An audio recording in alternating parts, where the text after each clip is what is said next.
Decimos que la Eucaristía no es simplemente un signo o un símbolo, sino Jesús realmente, verdaderamente y substancialmente presente bajo las especies eucarísticas del pan y del vino. ¿Cómo podemos empezar a explicar esta doctrina que a mucha gente se le puede hacer extraña? Vuelvo al capítulo 6 del Evangelio de Juan, a ese todavía impresionante discurso de Jesús en la sinagoga de Cafarnaúm. Tuve el privilegio, hace un par de años, cuando filmábamos nuestra serie Catolicismo, de dar una pequeña presentación allí. Son las ruinas de la sinagoga que no alcanzan a llegar a la época de Jesús, pero no son de mucho tiempo después. Él da un discurso en ese lugar y la gente viene a causa de la multiplicación de los panes y peces y porque estaban fascinados con Jesús. Él les dice, trabajad, no por el alimento que perece, sino por el alimento que permanece hasta vida eterna. Luego especifica, yo soy el pan vivo que descendió del cielo. Si alguno come de este pan, vivirá para siempre. Momento en el cual la multitud entró en desacuerdo y es muy importante entender por qué.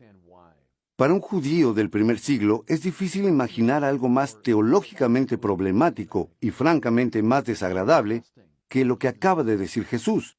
Debido a que en todo el Antiguo Testamento existen todo tipo de prohibiciones contra el consumo de carne animal con su sangre. Esto debido a que la sangre era vista como la vida, pertenecía a Dios, y por lo tanto estaba estrictamente prohibido que un judío comiera carne con sangre. Bueno, y aquí está Jesús hablando a una audiencia judía y está sugiriendo no solo comer carne animal con su sangre, sino su propia carne humana con sangre. Así que ya vemos la razón por la que, Juan nos dice, la gente simplemente se resistió, discutían. Decían, ¿cómo es posible que nos esté dando su carne para comer? Aquí a Jesús se le dan todas las oportunidades para explicar sus palabras. Bueno, ¿qué tal si se trata de una metáfora? Como por ejemplo lo hace con Nicodemo, cuando le dice, a menos que uno nazca de nuevo, no puede tener vida eterna. Y Nicodemo le pregunta, ¿acaso se puede entrar por segunda vez en el vientre de una madre? Y Jesús no dice, sí, justamente es lo que tienes que hacer, volver al vientre de tu madre. No, Él lo aclara y le hace saber que está hablando en una manera espiritual. Así que, al igual que con Nicodemo, también se le da la oportunidad de presentar lo que dijo de una manera metafórica o simbólica. En su lugar, intensifica su lenguaje diciendo, en verdad os digo, que es código bíblico para lo que estoy diciendo es muy importante. En verdad os digo, si no coméis la carne del Hijo del Hombre y no bebéis su sangre, no tenéis vida en vosotros. Y se intensifica al decir, porque mi carne es verdadera comida y mi sangre es verdadera bebida.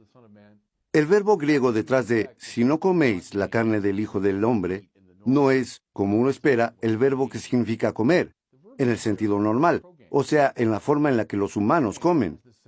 El verbo utilizado es roer o mordisquear, la forma en la que un animal come. Así que estaban desconcertados con el realismo de su lenguaje, pero él lo intensifica aún más. A menos que mordisqueen la carne del Hijo del Hombre y beban su sangre, no tendréis vida en vosotros. Esa es la base bíblica, me parece a mí, a esta antigua creencia católica de que Cristo está verdaderamente, realmente y substancialmente presente bajo las especies del pan y del vino. Ahora, si tú todavía estás confundido preguntándote, ¿cómo puede ser? Considera el poder de las palabras por un segundo. Nuestras palabras, nuestras insignificantes palabras humanas, pueden ser enormemente poderosas. Las palabras pueden describir, por ejemplo, lo que está pasando en esta habitación, pero las palabras también pueden afectar a la realidad y no solo describirla.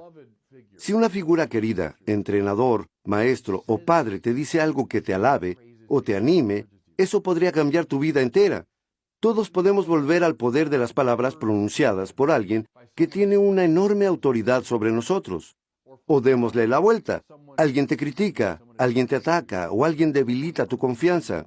Eso podría cambiar toda tu vida. Conozco a personas de 85 años de edad que aún se ven impactados por los efectos de palabras que se les dijo cuando eran niños. Nuestras palabras pueden cambiar las actitudes de la gente, los corazones, o algo tan simple como un policía diciendo que estás bajo arresto. Ahora, si yo digo estás bajo arresto, estaría bromeando o se podría pensar que he perdido la razón y mis palabras no tendrían efecto en la realidad. Sin embargo, si un oficial de la ley te dice estás bajo arresto, te guste o no te guste, estarás bajo arresto, porque sus palabras tienen el poder de cambiar la realidad. O como el árbitro en un partido de béisbol que dice, estás fuera. Bueno, te guste o no, si el árbitro dice que estás fuera, significa que estás fuera. Así que nuestras pequeñas palabras no solo pueden describir, sino también cambiar la realidad. Ahora piensa en la palabra divina. La Biblia dice que Dios habla al mundo, a la existencia. Esto está llegando a un muy importante punto teológico de que Dios dijo, hágase la luz, y hubo luz. Dios dice, que se produzca la tierra, y así fue. Lo que significa que Dios no se limita simplemente a describir las cosas. Dios hace las cosas por su palabra, por su expresión inteligente. Un paso más. ¿Quién es Jesús? No solo un maestro entre muchos, no solo uno más en una larga línea de profetas. Si eso es todo lo que fuera, entonces lo único que pudiera hacer es participar en el tipo de discurso transformador en el que nos involucramos nosotros. Pero la afirmación de la Iglesia, la afirmación central del Nuevo Testamento, es que Jesús es la palabra hecha carne. Eso significa que la misma palabra con la que Dios crea el universo, ahora se vuelve personalmente presente en Jesús.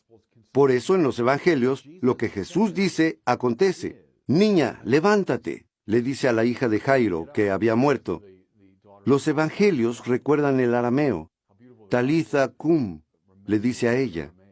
Niña, levántate, y se levantó. Porque las palabras no solo describían, sino afectaban la realidad. Lázaro, sal fuera. Y el que había muerto salió, porque la palabra de Jesús transforma la realidad. Mi hijo, tus pecados te son perdonados. Y por Dios que estaban perdonados por aquel que hablaba. La noche antes de morir Jesús se sentó en una cena de Pascua. Tomó el pan sin levadura de la cena y dijo, tomad y comed todos de él, porque este es mi cuerpo. Después, sobre la copa de la bendición, que es la copa de vino, después de la cena de Pascua, él dijo, tomad y bebed todos de él, porque este es el cáliz de mi sangre. Ahora, si yo dijera algo así, estaría, si mucho, dando un tipo de gran discurso poético o metafórico, refiriéndome a cosas como, esto representa mi vida o esto representa mi amor por ti. Pero cuando Jesús lo dice, sus palabras, por ser quien es, tienen el poder de transformar la realidad en el nivel más fundamental. Y esto es la afirmación de la Iglesia, que la sustancia del pan y del vino, que la realidad más profunda del pan y el vino, se transformó en la sustancia del cuerpo y la sangre de Jesús. Esa es la afirmación de la Iglesia. La base de esto es Juan capítulo 6. La explicación, yo creo, es el poder de la palabra divina presente en Jesús. ¿Cuándo el sacerdote en misa ocasiona el cambio eucarístico que está pasando? Él no está hablando sus propias palabras insignificantes, sino más bien en la consagración. El sacerdote habla in persona Christi, en la persona misma de Cristo. Él recuerda lo que Jesús hizo, pero luego se mueve a este discurso de la primera persona. Tomad y comed todos de él, porque esto es mi cuerpo. Él habla con la autoridad de Cristo, y es por eso que sus palabras tienen el poder de cambiar los elementos. Por eso, para los católicos, y lo vimos en Atlanta, la respuesta adecuada cuando se encuentran en la presencia de esos elementos transformados es inclinarse y adorar.